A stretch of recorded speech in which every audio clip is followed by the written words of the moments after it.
Have you ever stopped to think about your day? Really think about it.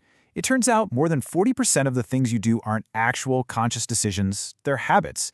I mean, from the side of the bed you roll out of to the way you back your car out of the driveway, it all feels like you're in control, right? Well, you're kinda not. These are invisible forces running on autopilot. We're about to dive deep into the science of why we do what we do, and it all kicks off with one incredible story. So let me introduce you to a man science simply calls EP, or Eugene Pauly. Back in 1993, a virus completely ravaged a part of his brain called the medial temporal lobe, and the damage? It was just catastrophic. He lost the ability to make new memories. Imagine that. Every person he met, every room he walked into, was for the very first time. He couldn't tell you the day of the week, or even remember that he had amnesia. But here's where it gets really weird. One morning, Eugene just wanders out of the house. His wife was terrified. I mean, if he got lost, how would he ever find his way back? But about 15 minutes later, she finds him just sitting in the living room, watching TV, with zero memory of ever leaving. He had somehow navigated his entire neighborhood and gotten home, all without any conscious memory of doing it.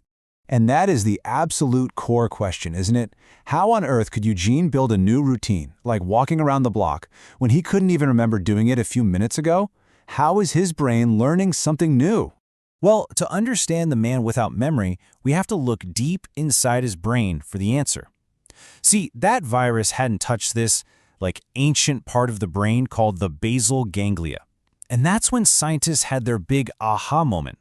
Eugene's conscious memory was wiped out, sure, but this other part, the part that stores our habits, was working just fine, letting him learn and perform these complex routines on complete autopilot. Okay, so what was actually going on inside Eugene's head? To figure that out, we need to jump over to some really groundbreaking experiments at MIT. This is where they uncovered the secret neurological loop that's behind every single habit you have. So scientists put these tiny sensors in rats' brains and had them run a maze to find some chocolate. And what these little sensors showed was just mind-blowing. Look here.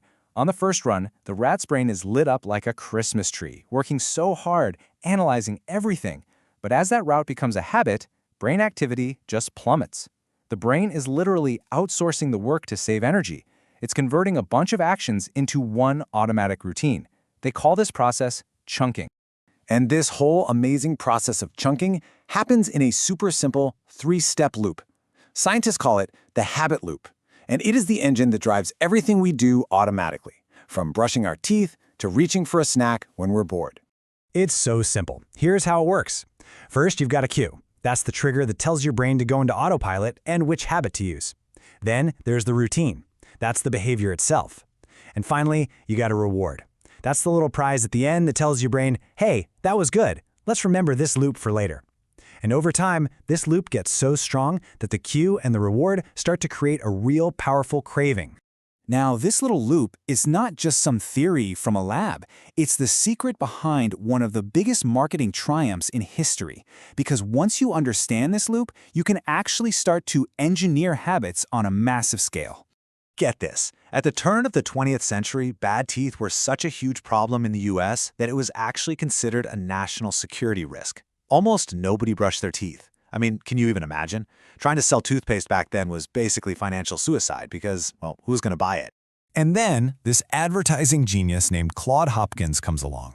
He needed to sell a new toothpaste called Pepsodent, and to do that, he needed a cue. And he found one in old dental textbooks. This naturally occurring stuff on your teeth, he brilliantly rebranded as the film. It was the perfect cue. Everybody has it, and it's super easy to notice. So what Hopkins did was build the perfect habit loop from scratch. The cue was feeling that film on your teeth. The routine, brushing with Pepsodent, of course. And the reward was the promise of a beautiful smile and getting rid of that film. This created a craving that was so powerful, people started to feel like something was wrong if they forgot to brush. And the result? It was staggering. In just a decade, the number of Americans brushing their teeth every day shot up from only 7% to 65%. Hopkins didn't just sell a product, he engineered a brand new national habit. It just goes to show you how incredibly powerful a well-designed habit loop can be.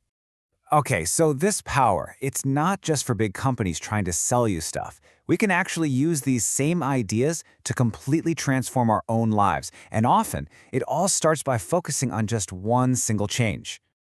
Let me tell you about Lisa Allen.